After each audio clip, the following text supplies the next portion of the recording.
අනේ ඒක නම් කීරත් කරන්න දෙන්න බෑ. ඒක තමයි යාගේ ඇඟේ තියෙන හොඳම කොටස. ඒක නම් කීරත් කරන්න දෙන්න බෑ. හරියන්නේ නෑ නේ අම්මේ මේ කුමාරි කරන්නේ. අනේ පුතේ ඒක කපන්න දෙන්න බෑ පුතේ.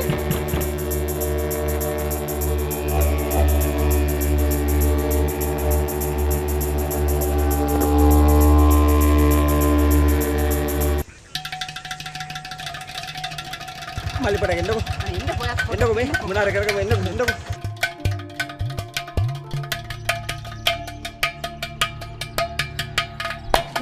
පුංචි බාත්රූම් එකට යද්දි වැටුණා. එතකොට අම්මා ගියා දුවගෙන මේ පුංචිව බලන්න. අම්මත් එතනම වැටුණා. හැබැයි තාත්තට මොකද?